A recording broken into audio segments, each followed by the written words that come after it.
Welcome to today's last webinar for ASCC, so round 3. What an effort. Those students to get through those first 2 rounds have done an amazing job, and I think all the teachers that have supported them in the classroom, congratulations, because this has been quite difficult. And I was talking to Bryson actually late last week when we were going to send out the answer sheet, and Marnie was figuring it out, and both our tech team and Marnie got stuck on the last question, and they couldn't solve it, and so they had to renew Ernest, and they were like, "Oh, how do we solve this?" Yeah, so, but I was always going to go, "Come on, you're kidding me!" But I think that really demonstrated to me that, like, this isn't easy, and although it might have been a kind of a simple solution, it's not so much about the difficulty of what they got to do. It's about thinking, and it's that lateral thinking that we've got to do around all of the challenges, and really dive into the repertoire of what they've learned, and really understand what they're learning too. So yeah, that was interesting, and we got it. They got it done, and Marnie was quite chuffed when she spoke to you and figured it out. So look, that it's just a kind of testament, I think, to the content.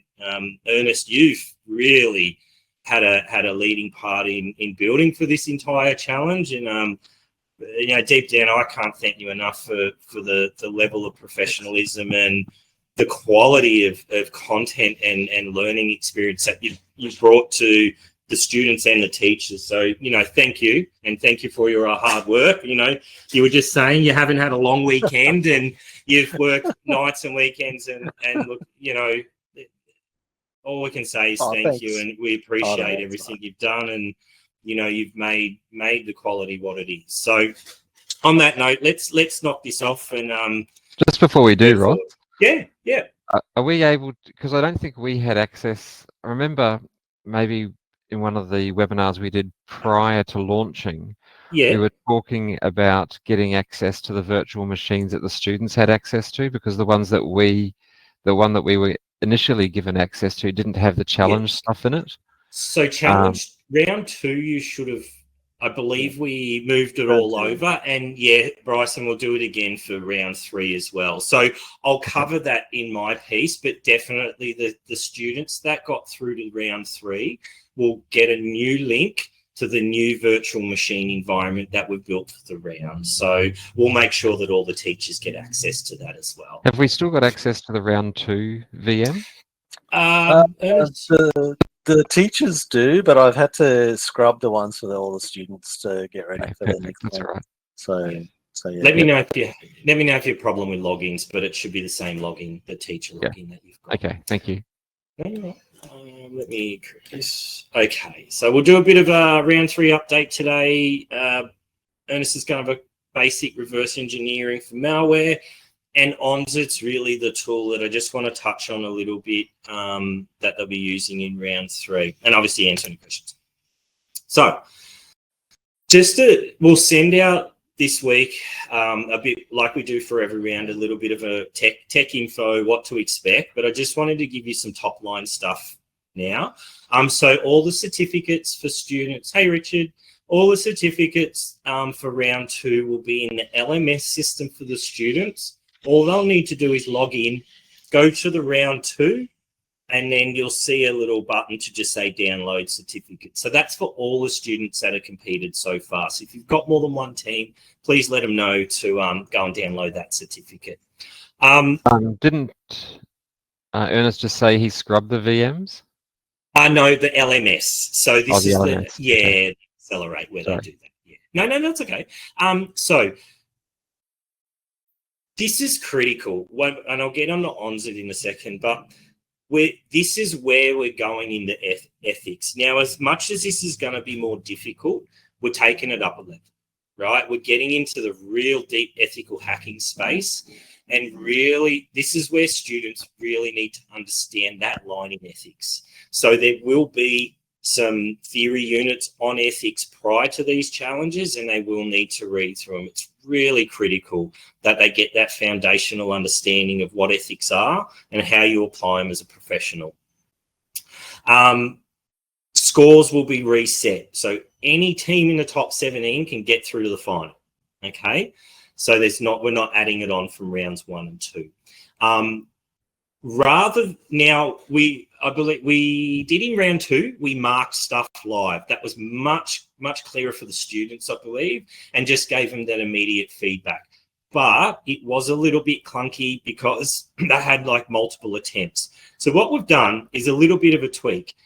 We'll give students 3 attempts for the submissions, but we're going to attach a PDF at the start of the course, which will have all the questions that they need to answer. The problem before, they had to go in and actually start submitting to see what the questions were to find out the answers. So we've flipped that. They'll be able to see all the questions that they've got to answer so they can take their time to get the answers and compile them, and then have the 3 attempts to submit it, which should be a much more smooth and streamlined process for the students there, but still give them real-time feedback as well. Same marking guide. Okay, so it'll be exactly the same thing. Every student needs to be in to submit an answer, and then we'll average the team scores as well. So we'll take the top 4 teams. Now, if there is a tiebreaker, and we were talking about this morning, say there's a tiebreaker between, 4 and 5 and maybe 6. What we'll do is we'll do a small little challenge where it'll take like a night or a day or so, and we'll look at maybe that as a time trial or something like that. But we're working out if there is something where we've got to do to separate that top 4. We'll make sure that we do that in a really fair and equitable way. And students will be looking into the VM again. Okay, we'll send that through on Monday. ONSIT. Okay, ONSIT. Have a look at the website. What you need to understand as educators and bringing this into school is ONSIT's like an open source directory for search. It's got so much information on it, but it's a rabbit hole, and it can take you everywhere and anywhere. But it's a tool that industry uses significantly when they're trying to dive deep into websites or the internet, or trying to understand data flows and where they come from, images, all that sort of stuff. The ethics will cover a lot of that. But I think as teachers, you just want to remind them that, don't go down rabbit holes, stick to what we've set out in the challenge, and they'll be fine. We've purposefully kept them off social media, so they don't need to go digging through social media. There are a couple of, so they will need to look at images. They'll need to find some details around images, okay? Now with that, some of those are hosted on social, but it's a Google search. And when they pop up, they don't need to sign in. They don't need an account. They don't need to dig through the platform. They literally extract the information off the Google click. So just to kind of flag that with you, I will say, if you are having concerns or if you're not sure, please give me a call or reach out. We'd be more than happy to take you through that and just, talk, understand what any challenges might be and see what we can do about it. But, I think the students that have got through to the round 3 have demonstrated a really high level of professionalism. They're very keen on the topics and they've applied what they've learned really well. This is just the next level into them working into a cyber career. Because at the end of the day, the ethics is the only thing between the red team and the blue team. And that's it. We don't have the structured like engineering in IT, and we don't have the, the convenience of a regulated industry. So as professionals, and even if they're not in cybersecurity, even if they went into web development or any sort of stream, anything in tech, ethics is the line in the sand that every person needs to understand and have a grasp of and apply on a daily basis when they're doing their work and when they're going through, exercises. So just to kind of flag that, this is definitely stepping up a level in that space. So on that note, I'm going to hand over to Ernest. It's all yours now, buddy. So everyone can hear me? Yeah. Yep.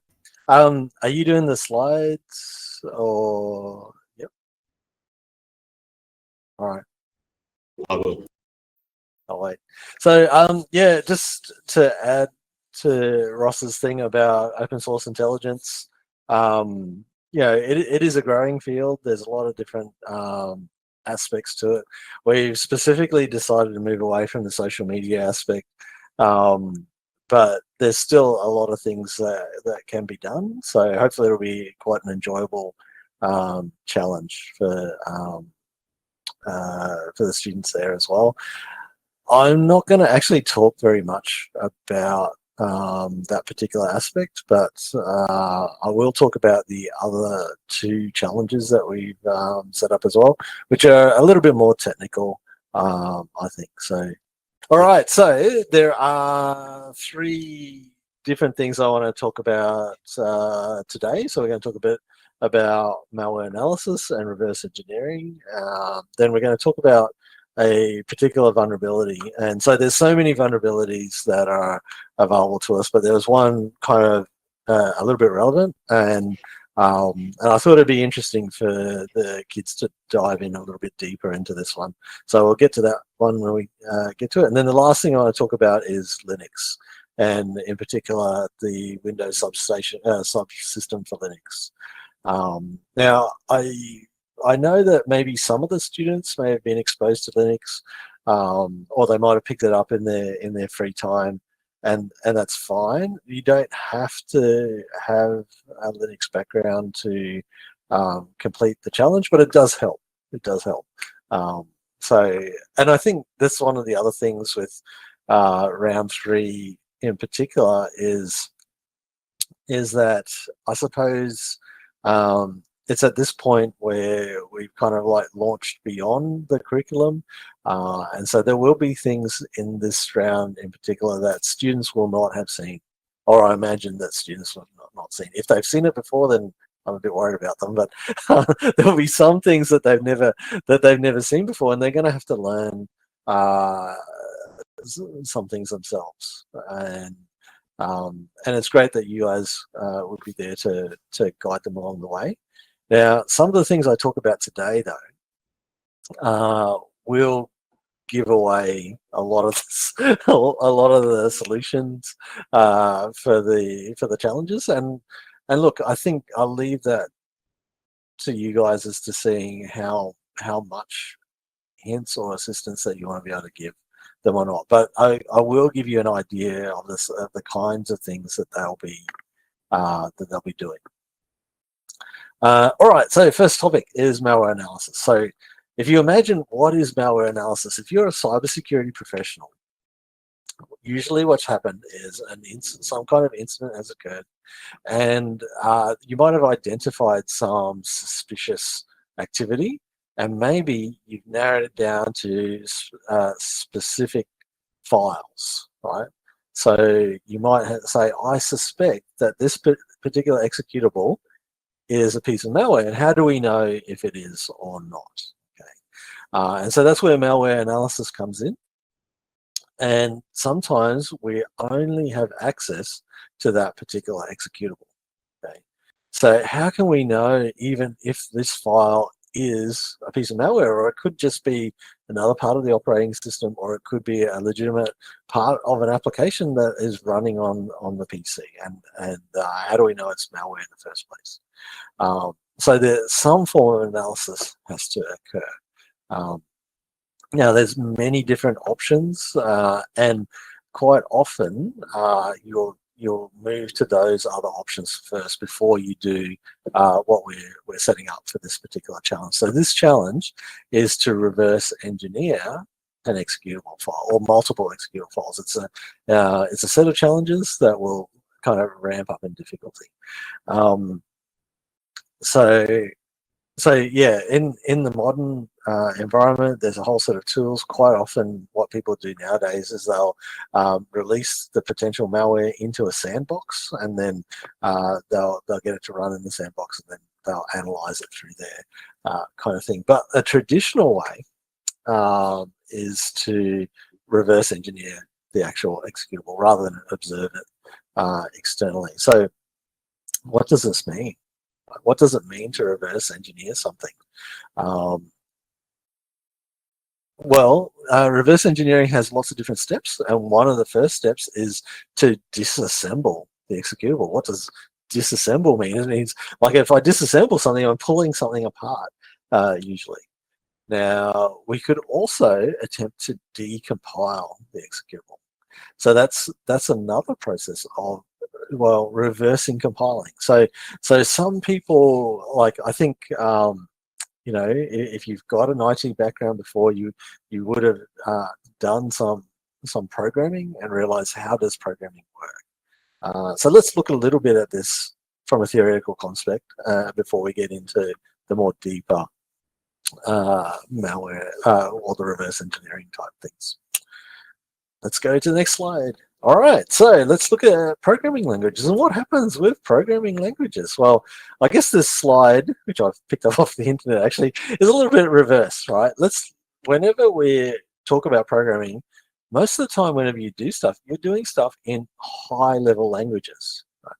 So you're programming stuff in Python or Java or C++, and it looks a little bit like that code. You know, there'll be some includes, there'll be a main function, maybe there'll be some other subroutines like printf and other kinds of things inside there. So now I'm assuming that you would have maybe, you know, it's a key part of the curriculum.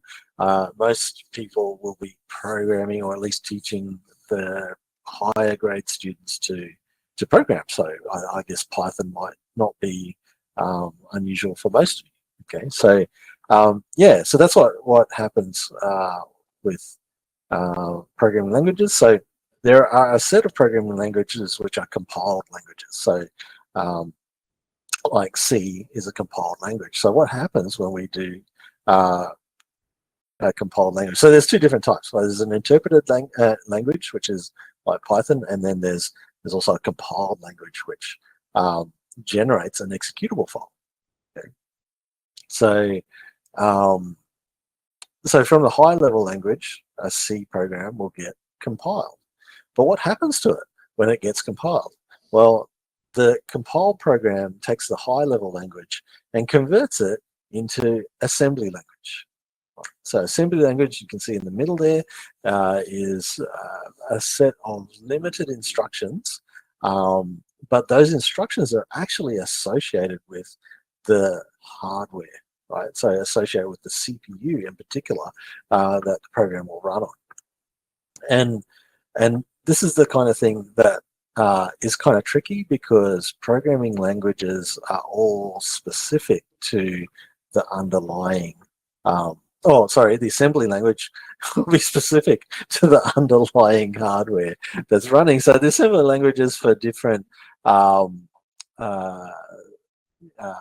will be different, right? And this is where, like, big issues have happened with modern CPUs, as we kind of, like, you know, we lived in a world of Intel processors for a long time, and only maybe recently, and I'm talking 5 years or so, you know, the CPU hardware has moved away from Intel and moved mainly into the ARM space, which is another, you know, CPU architecture.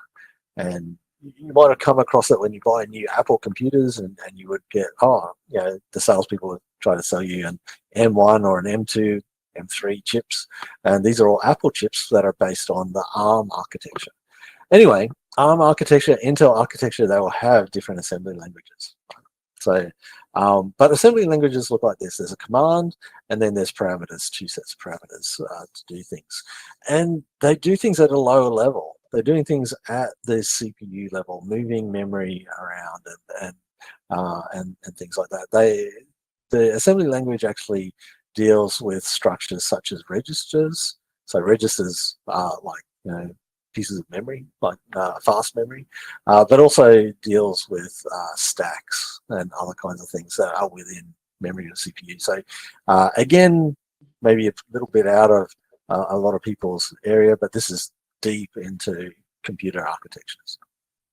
Okay, but this is not the raw programming language that your computer reads, right? Computers, if you cut it right down, are in ones and zeros. All right. So the assembly language itself is not the native language that a CPU will actually run off. It'll run off what's known as machine language. So machine language, as you can see in the diagram, are just ones and zeros. Okay. And basically, the machine languages gets converted to ones and zeros. There will be a command, but the command will be a sequence of ones and zeros, and the CPU will understand what that is. Right. So, I mean, this kind of structure of computing is in place because, as a human, and myself even, if I was to read machine language, it would be very, very difficult. I just can't read a whole bunch of ones and zeros. By the time I get to about the 10th one or zero, I've forgotten what the first one and zero is.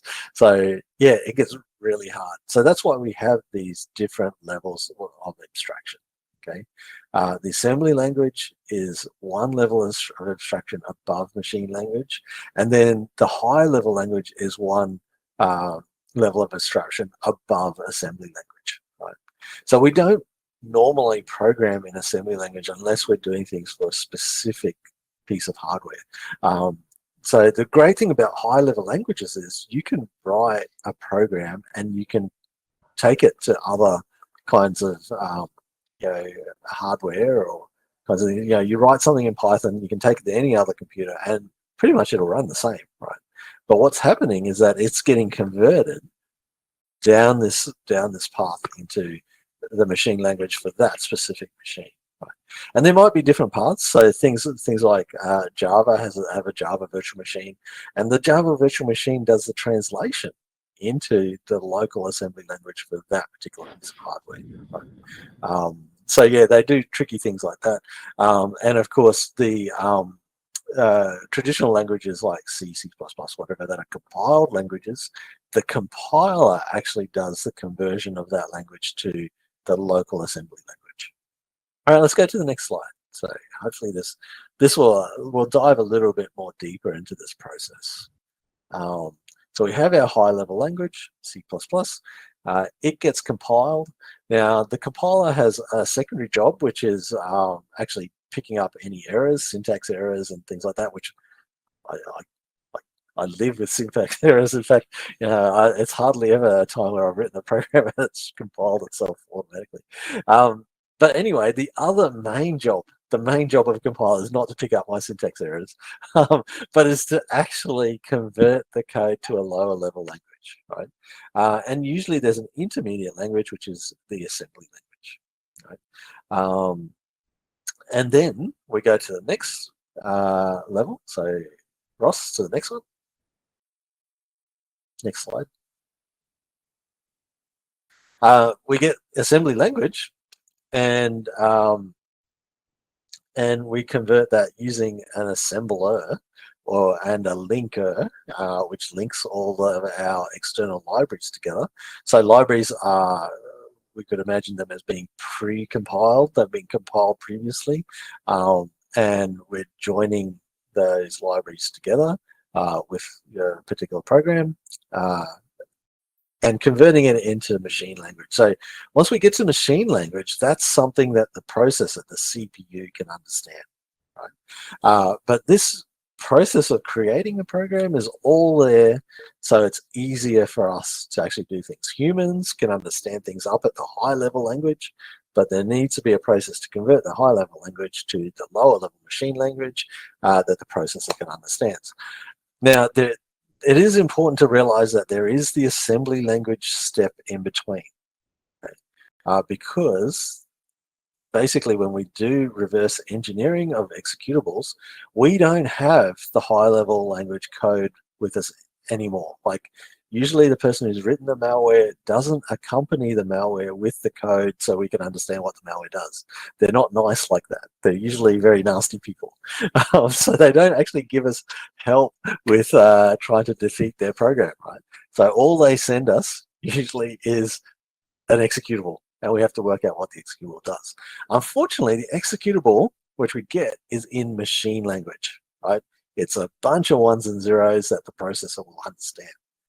So for us as humans to understand what that does, we need to disassemble. So you remember that word that I said before, We need to disassemble the executable. What does disassemble mean? It means moving it backwards along this journey. Instead, we're moving from machine language back to assembly, right? And then with assembly language, we can kind of understand it. And if you like, and I guess I've seen some students, if you stare at it long enough, it kind of makes sense if you look at the assembly language. And then the secondary step is, can we decompile?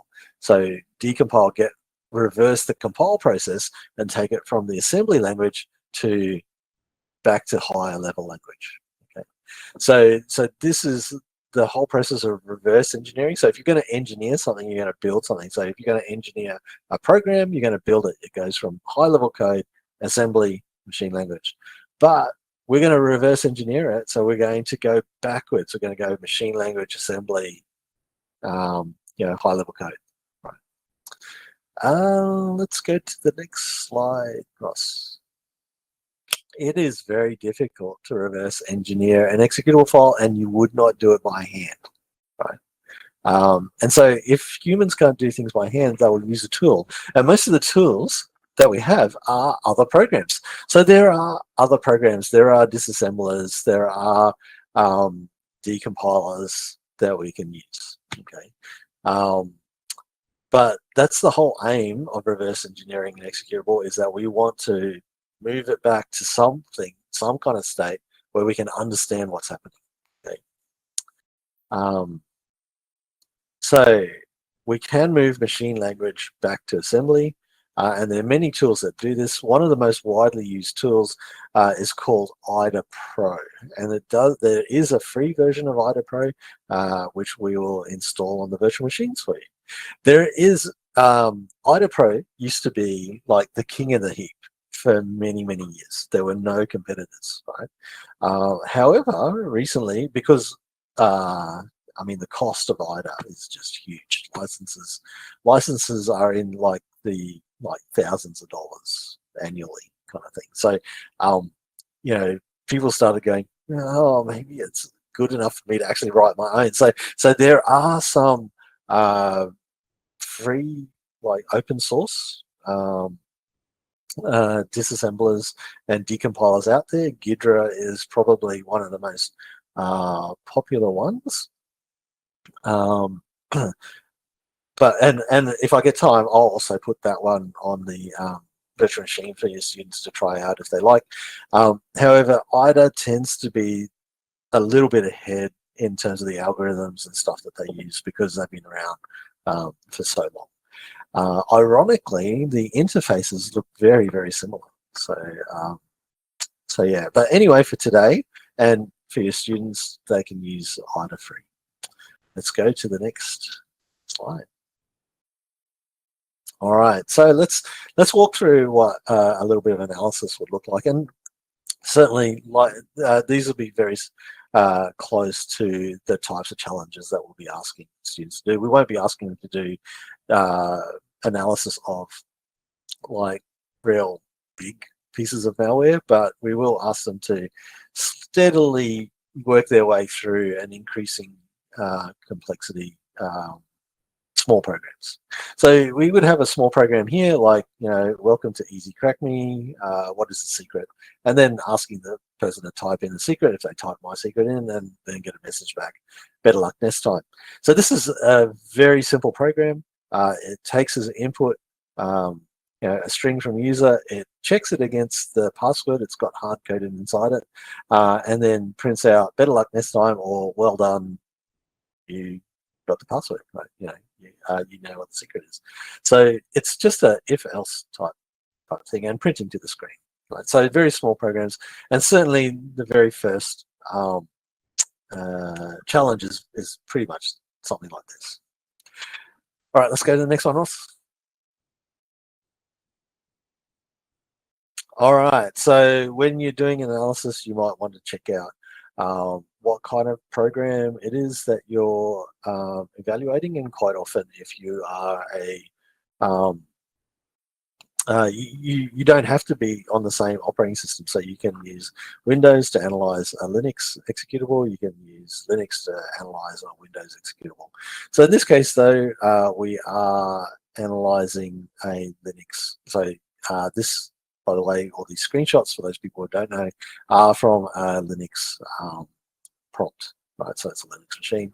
On Linux, there's a command called file, which will tell you information about the file that you've got. So file level 1 will tell us that this is indeed a ELF, and ELF is a type of Linux executable. So it's a yeah. The other thing that's really interesting is it says it's not stripped. So if a program is stripped, all extraneous code information gets taken out of it. And it's a bit hard then to reverse engineer. But things that are not stripped might have additional debug information that's still installed on it, which is really helpful for people who are trying to reverse engineer and stuff. So yeah, and that should be the case for all the examples that we're doing for the competition. Yeah. Anyway, so that's the first step. The next step after that is to check to see what library calls. So there is a command in Linux as well called ltrace.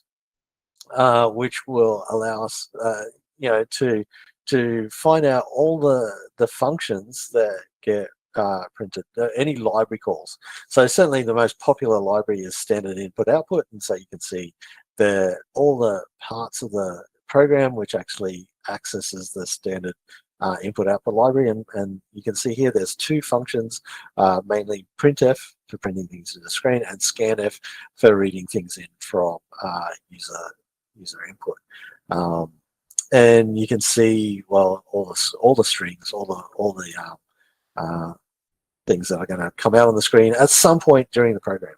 So you can see, but better luck next time out there. All right, next one. Another function that's commonly used now, your students don't have to use these functions, but they're just there to let you know that there are ways of examining the executable. So we checked library calls. The other thing that we can check is system calls. So the difference between library and system calls is just the DLL that it's looking up. So library calls tend to be more related to particular libraries, I guess. So input output is a library, sockets are a library, other kinds of things. But then the system calls tend to be things that are called within the operating system. So inside here, when you do strace, you can actually detect things like files that are opening, also any kind of memory usage and stuff like that as well. You can see some calls to mmap. Mmap is actually it trying to access parts of memory within that. And you can see it reading things from memory and then closing those accesses as well. Now, like I said, this is just for interest, and I don't expect students or yourself to get to this kind of level of analysis. Next slide, Ross. Still looking at the slide. All right, so the easy way of doing things rather than looking at things from command line is to use the IDA disassembler. So it's a matter of starting the program and then opening your, just go to File, Open, and then pick the executable that you're trying to examine. And then IDA goes to work automatically trying to disassemble the program for you, and you get an interface that looks very similar to this. You can see things on the left-hand side with the list of functions. Now that list of functions is the ltrace. So if you remember when we did the ltrace before, it's all built into IDA. There's lots of different kind of windows along the top there. You can see there's IDA View A, IDA View Hex View 1, structures, enums, those kind of things. To look at the strace and the ltrace, you can go to imports and exports. Imports and exports show us any library calls that are being imported or exported from this particular executable. So most of the time things are imported rather than exported, so you'll see something inside there. The interesting thing about IDA View A, though, it's a stylistic impression of assembly code. So this is a disassembler, so it's moved from machine code to assembly. And if you're able to squint very closely, you'll see that each of those blocks is a block of assembly code. Okay, and then yeah, for students and if yourselves, if you wanted to have a look at it, is to try to interpret that assembly code. Now, one of the hints though to let you know is that quite a lot of assembly code is about moving memory around. Okay, either moving memory into place, into registry, so you can make a call to a function. So there's a whole bunch of junk stuff about preparing, and then all of a sudden you'll see a function that says call, right? And it'll call printf, it'll call scanf or something like that, right? So, but then pretty much all the things that happen before that is all about setting things up in parameters, right? And then the other thing which IDA does, which is super helpful, is that it also goes and looks to see what hard-coded content is in there, and then will print it out for you in a comment. So the grey code there, you squint again, is a comment. And usually the grey code there, you can see, actually matches the strings that we had before, yes. But inside assembler, inside the assembly language and machine code, it's not like that, right? We have to convert the ones and zeros into ASCII and then read the ASCII, right? So IDA has done that for us. You'll see that in the blue code, just a little bit next to where Ross has got his mouse there, it's a memory reference. And IDA has gone to that memory reference, collected that information, converted it to ASCII and shown us on the screen. So IDA is really useful for doing things like that. And really what we're looking for at this stage is for the students to just kind of do a bit of an interpretation as to what's happening inside that program. The really interesting parts though, is you can see there's a giant block, but then it splits into two separate blocks underneath before it joins back together to a final block. What is that? That is some kind of choice that happens within the program, right? And if we dive a little bit deeper, you can see that inside each of the choices, there's little comparison. There's probably a comparison ahead of that time, CMP. And what are we comparing? We're comparing two strings, right? Most likely an input string plus a stored string. And depending on the outcome of that, true or false, we'll jump in one block or the other block. And then you can see what happens there. You can easily see one of them is a successful message, the other one is a failed message. Right? So you get an idea about what's happening inside this program, okay, using the IDA disassembler.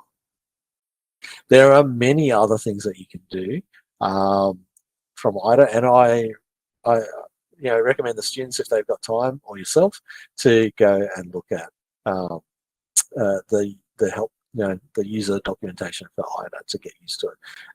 And it's very similar to the GIDRA one. They're saying, oh, look, it's zoomed in, so I don't have to squint so much. so you can see there is the assembly language there, and you can see there's a whole bunch of, if it's got an R in front of it, it's a register.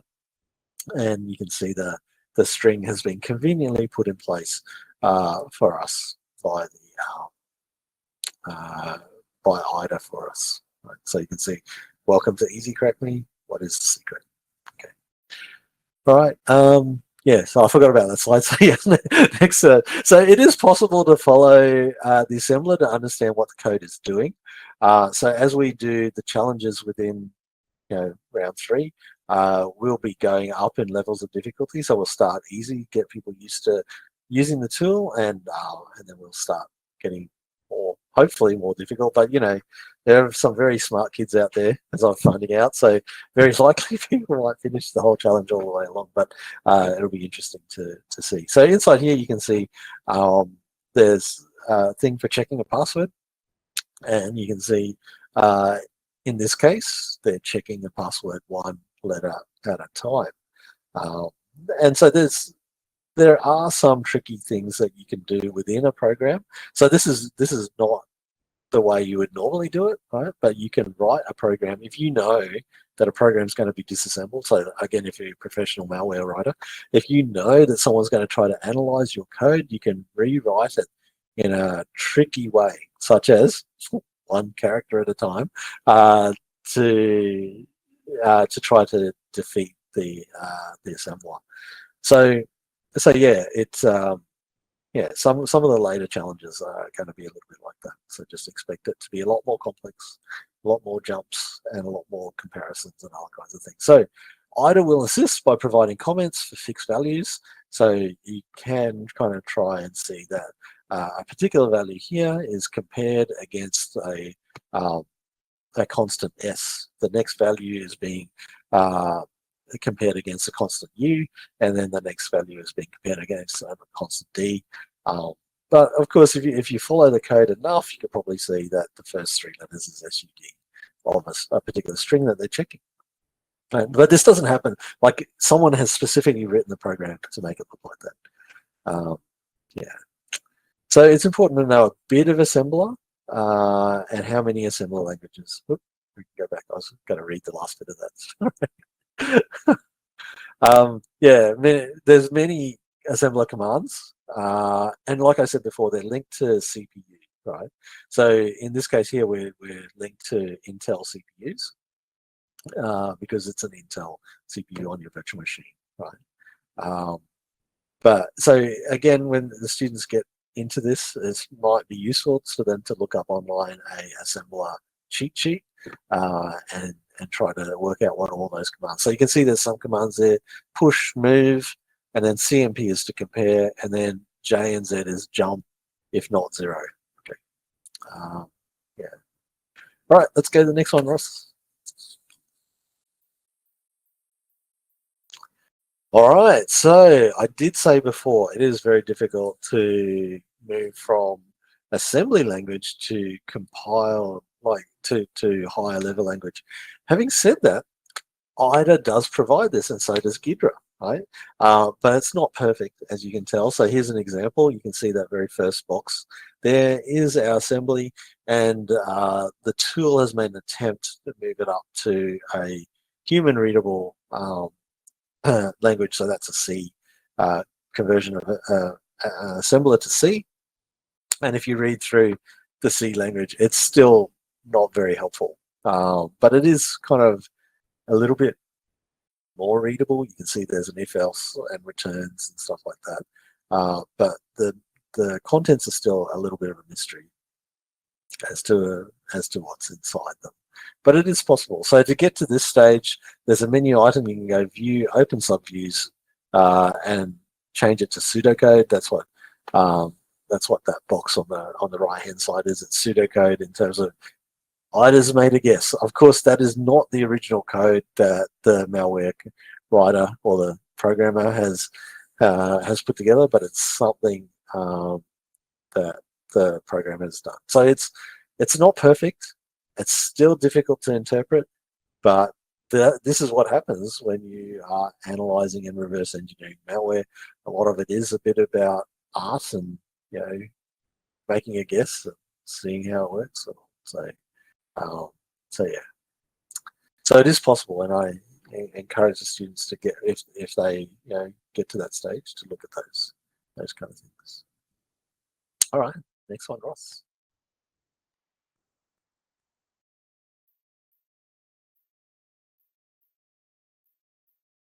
All right, so now here is an interesting thing where ethics comes up a little bit.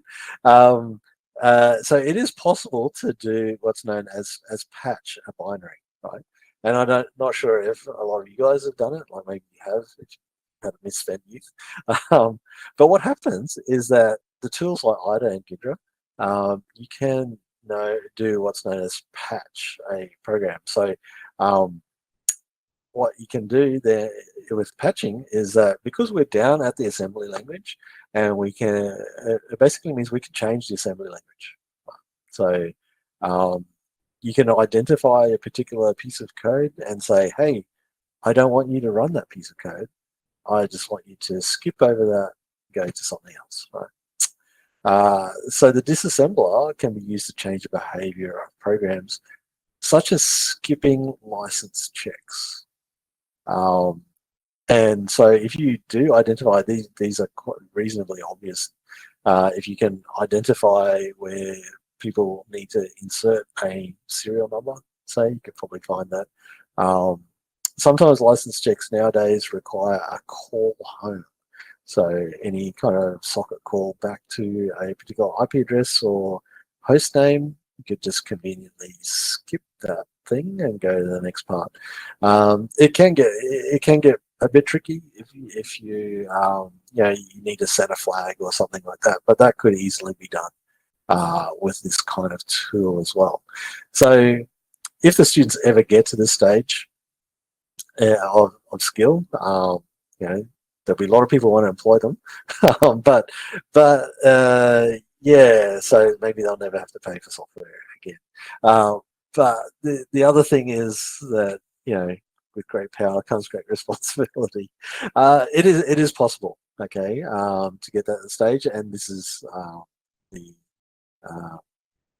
the way to do it. And I think maybe the very last challenge will require them to do a little thing like that. Okay, so yeah, but again, maybe sit down and have a talk with them and say, well, you know about something now, but would you use it for good or evil, and that kind of stuff. That's the ethics talk. Yeah, okay.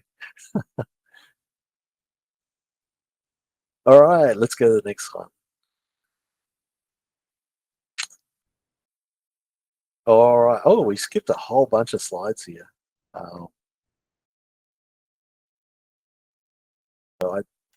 Is it? No? Okay. There's a whole bunch of. I thought there was some. All right. So one of the other challenges that we're looking at is we're going to look at a particular vulnerability, and I've got my version of the slides somewhere. Sorry, and I'll just see what we and I'll talk to what notes that I had. Yes. All right. So there's a thing known as serialization inside a programming language. So there's a what is serialization? So serialization is where we convert a data from its original binary format into a serialized format. Okay. And the serialized format could be like, a string or hexadecimal or something like that. And then it means that you can transport that serialized format to somewhere else, and then you can load that serialized data back up and convert it back to the binary format, and then use it as it was originally in the other place. Right? So there is a particular vulnerability in Python with the serialization library. So the serialization library is called Pickle. And so if you were to serialize an object or something like that, you call it pickling an object, right? And then of course you load it back up again, you unpickle it, it comes back from the string format into a binary format. Okay. So many different objects within Python can be pickled or unpickled, and so there's a list inside there: constants, integers, strings, tuples, functions, classes, instances. They can all be pickled and unpickled. Pickling has become quite common. So I mean, a very simple form of pickling is kind of like JSON string. So you can convert some kind of data into a JSON string. You can transport that JSON string because it's a set format to the other side. You can maybe convert that JSON string back into whatever binary format that you desire. So unfortunately, though, JSON doesn't isn't usable for every kind of format. So JSON is a little bit limited that way. So that's why a whole bunch of programming languages have developed this serialization technique. Okay? And then so of relevance to us is that serialization of data is used for modern technology, and in particular, one piece of modern technology uses it a whole bunch. And guess what that is? Artificial intelligence. right? Artificial intelligence, machine learning needs some way of transmitting models and data across from one end to the other. And how do they do that? They do that using serialization. Right? So yeah, it's really interesting that there is a particular vulnerability space. I dropped a hint there for people who are actually following along the storyline for the challenges. So the storyline for the challenges is there is an artificial intelligence out there. Okay, let's go to the next slide.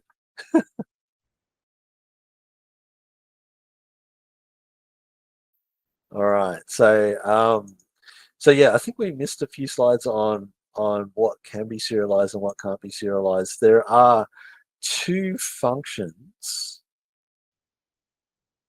that are reasonably important. One of them is called dump and one's called load. Is that in there anywhere else? No. Get your version up. Sorry, that was me. Oh.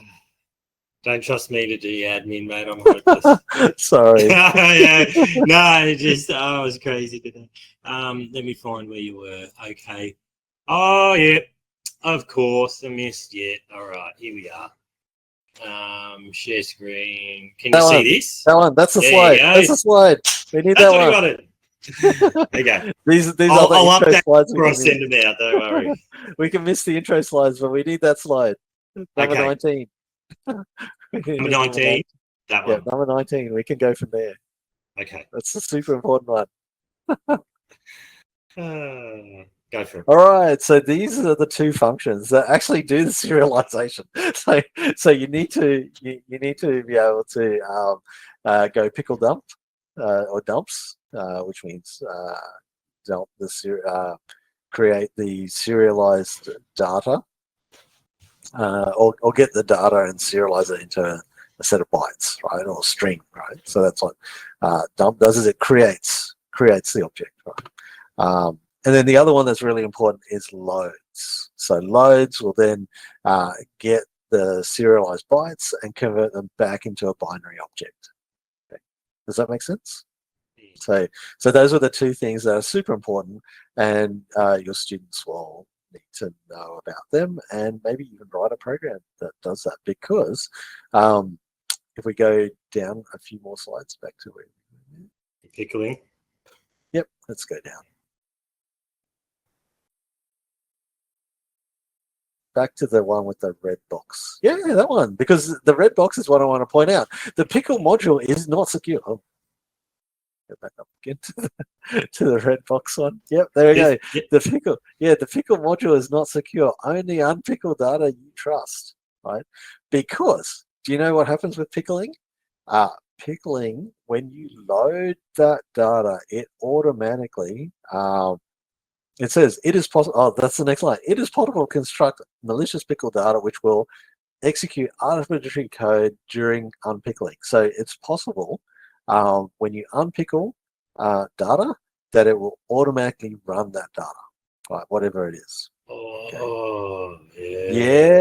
Yes, it's bad. Yeah. It is bad. So you should only be pickling and unpickling trusted information. Right. Let's go to the next slide.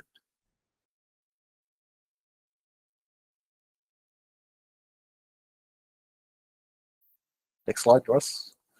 Number 22. Very delayed this at the moment. That's all right. All right. The details of the vulnerability is that there's a particular function called reduce. It's the only function that will automatically execute an object if it gets loaded up. So when data is deserialized, the function will be executed. Here's a simple example of a loader, right? So this is the target one. So if we go to the next slide. So yes, this is the very similar code to the third and final challenge, where there's an innocent program innocently waiting for binary data to deserialize, and you can tell it's deserializing because it's got the load or load S The load S is the more important one because it's loading the serialized data. So when it loads it, it just, well, kind of run it. So that's pretty much it. It's just waiting for serialized data for it to load back into the binary for us to run. So this would be what a target code would look like. Let's go to the next slide. On the next slide, this is the code that we would kind of use if we wanted to exploit that innocent piece of code on the previous slide. Inside here, you can see that there's a reduce method just under the pickle command in the pickle command class. So inside here, we've got a command that we want to run called uname -a, and then you basically call the os.system function call with that command, and it'll actually run that command.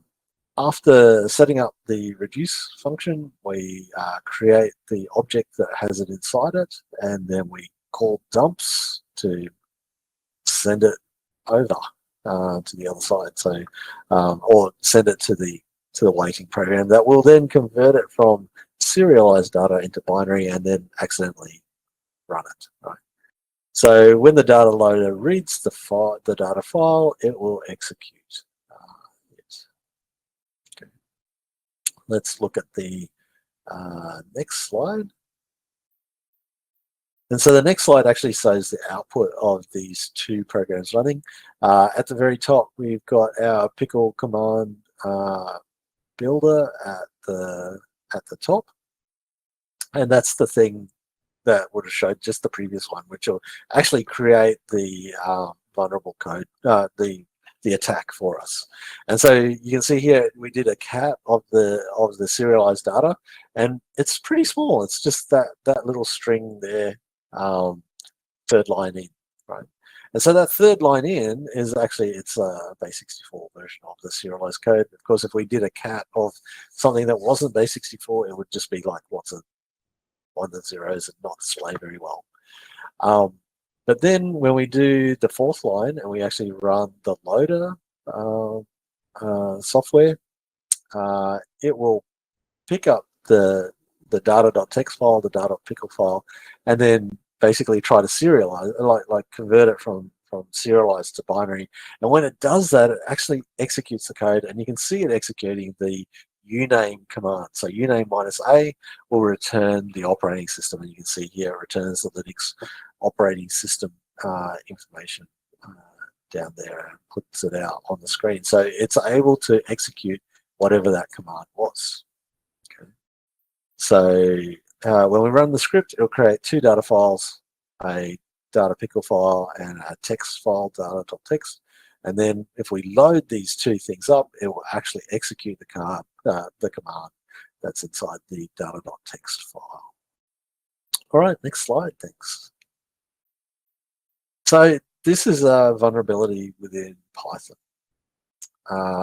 Now, for the students and yourselves to take the next step, and again, this is where the ethics comes into it again, because we can know about a vulnerability, but then once we start thinking, how do we exploit that vulnerability?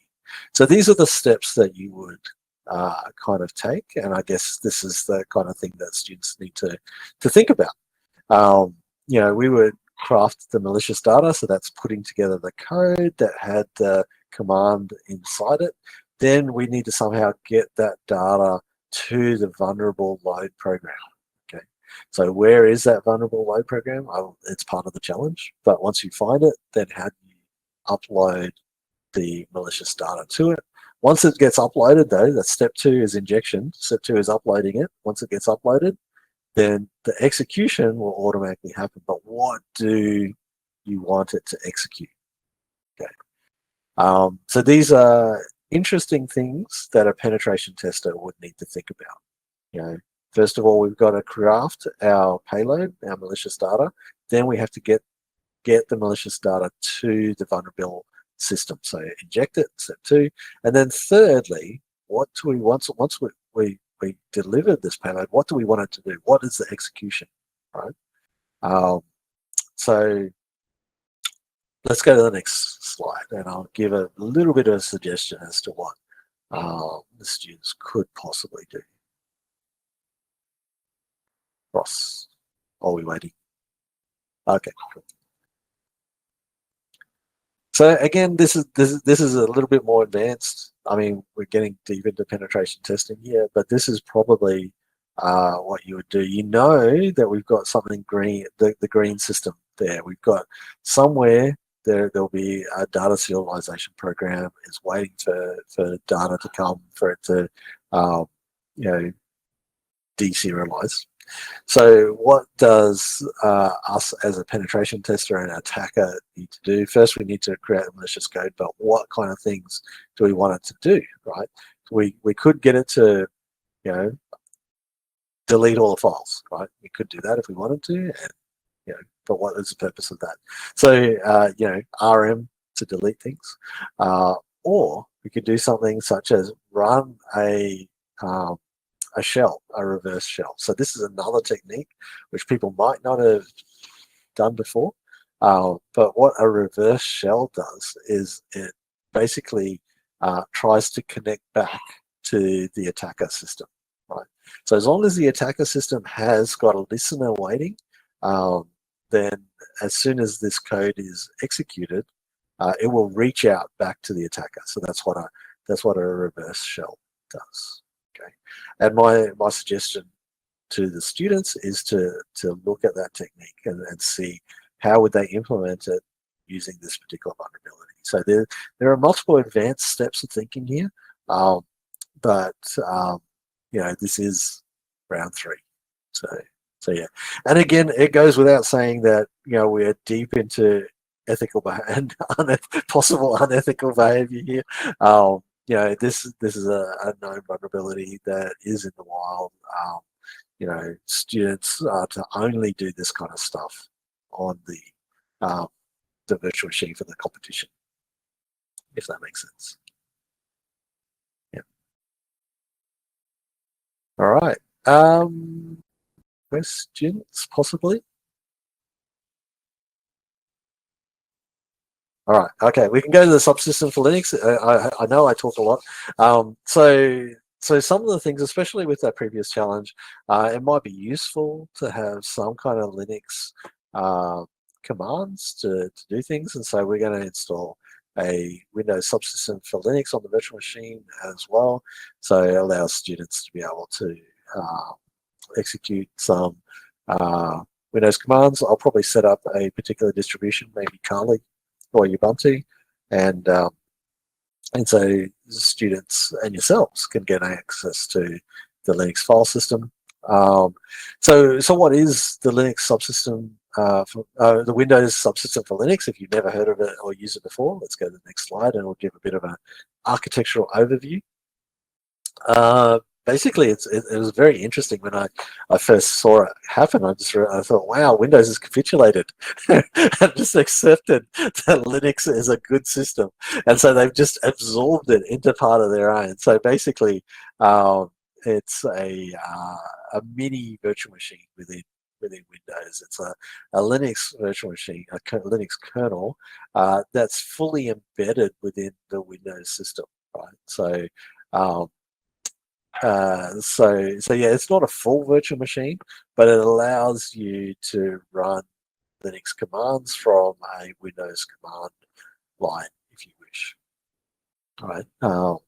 But having said that, you can actually access the Ubuntu or the Linux command line by just going to Start and then finding Ubuntu or Kali or Debian or whichever distribution is available, and then it will pop up a command line, and that command line will be a Ubuntu command line or a Linux command line. So if you go to the next slide, it's basically Ubuntu. It'll look like, you know, it'll prompt you for a username and password, and it'll be the same one.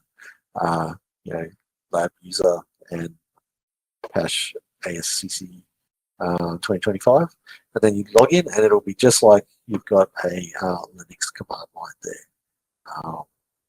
And then so yeah, you can yourselves or the students can access any Linux commands that they know or want to use, but they don't have to. Certainly, if they want to develop any kind of Python pickling code, Python will be installed on Windows as well as inside the Linux subsystem if they want to use it. All right, what did I put on the next slide?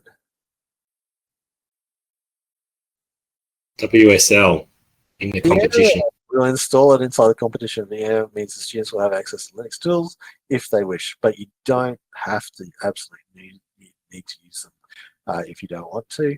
And certainly you can install other kinds of software on that virtual machine. Yeah, that kind of wraps things up for me. And I guess for the rest of the competition,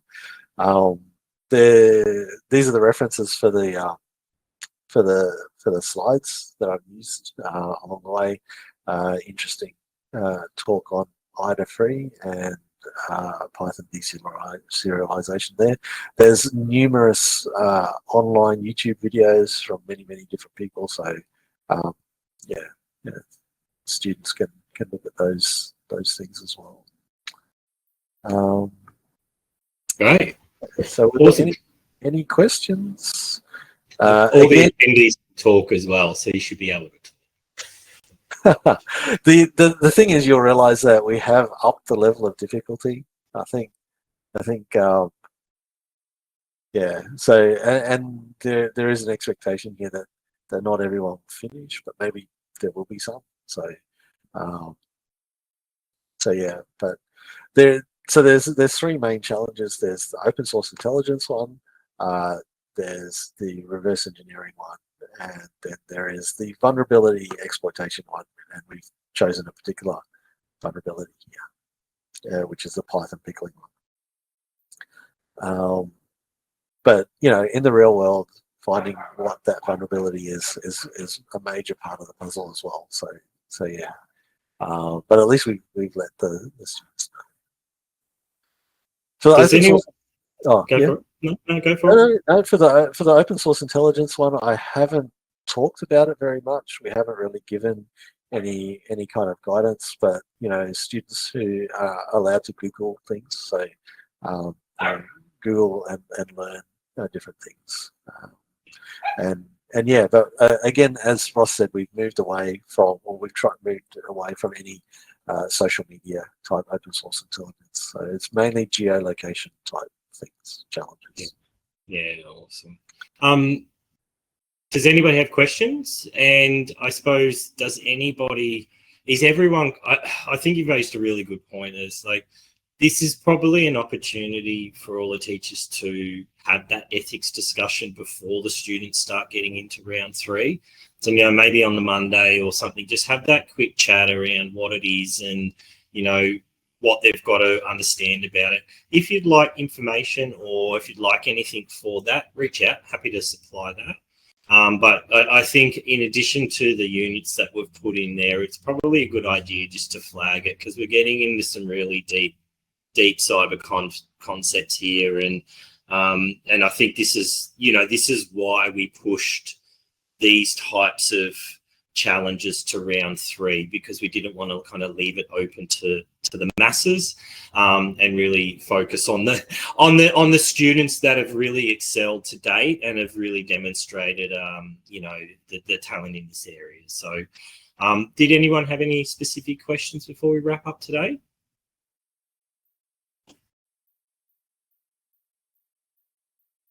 Just to check the semi-finals from P. Do the turbo? No. So it's reset, Pete. Anyone in the top 17 can get into the top 4. So it's anyone's game from here. All I would say is work as a team and have those ethics discussions. You should be fine. For the finals, so yeah, again, we'd love anyone to attend. This isn't just for the top 4 teams. We want to have a fun day with this. There'll be lunch, there'll be some presentations, you'll get to meet industry, and we'll probably put on a few sessions as well. It starts 9:30, 10 o'clock. why we're doing it a little bit later is because we're going to stream it to the WA with the Cyber West Hub. So we're going to allow some of those students to kind of jump online. Otherwise, they'd be kind of online at about 7:30, which is slightly early. Then we wouldn't get anyone. So we pushed it back to 10. Plus, there was some students last year that were a bit rushed around in the morning from interstate. So we decided to start at about 10, should be all wrapped up and done by about 3 o'clock. Couple of other questions. These are for you, Ernest. Are all the binaries the same language in the malware analysis? Yes. So yeah, once you decompile something, so I guess that would be like, you know, they're all the binaries are in machine language, right? So they run in machine language, and you're trying to convert that back into assembly. So the assembly will be whatever's linked to the CPU, right? So they're all running on Intel CPUs on the data center. So that will be that same language. And then to do the decompile back into another language that, well, I mean, I guess IDA actually does it that way. Does that, so, yeah. And will they be exposed to binaries with obfuscation or virtualization? Possibly not. No, I didn't go that far. But did you Give want a me chance, to make it harder? Well, I mean, I could have made it harder, but I didn't. Like, I do want to make it possible. So yeah. And look, I think you know, we have upped the level from where I expect the general high schooler to be at. But yeah, I think all of them, even like the one at the very end, should be doable. It may just mean a bigger investment in time from them. And the other thing, which is a really good habit to build up, which is like, you know, researching and learning and doing those kind of things. So, you know, the students, if they, you know, dive into the manual, read up the manual, those kind of things, the reverse engineering is very doable. You know, there might be a bit of trial and error with the vulnerability exploitation, but that should also be, you know, doable as well. So yeah, there is a path to completion. If I say there's it is possible. It is possible. It just takes a little bit. Yeah. Yeah. It should all be possible. It should all be possible. And again, like you say, this is round 3. This is the semis. This is about testing them and taking it up that level, but still making it achievable. If no more questions, let's call it a night. Let's go see our families. Ernest, thank you for everything. This is the last PD session. Thanks for all the work you're putting in on the content as well. We'll send some information out later this week, and then obviously round opens on Monday. Reach out if you've got questions, if you're concerned about the content and the whole ethics piece. Happy to support you and give you any information. Also happy to jump online and talk to the students if you prefer. So just let us know what works for you. But again, we've locked this down as much as we can. Ultimately, students have access to a lot of this stuff, whether it's in the competition or not. They can look at it on their phones anyway. So again, it's about bringing the right framework of ethics around these tools and resources that are used at an industry level. So on that note, thanks everyone. Have a lovely night. Appreciate all the work and support that you've done to date, and let's make it a fantastic round 3. Should be good. Take care. We'll talk soon. Hey, bye-bye. Thanks. See ya. Bye.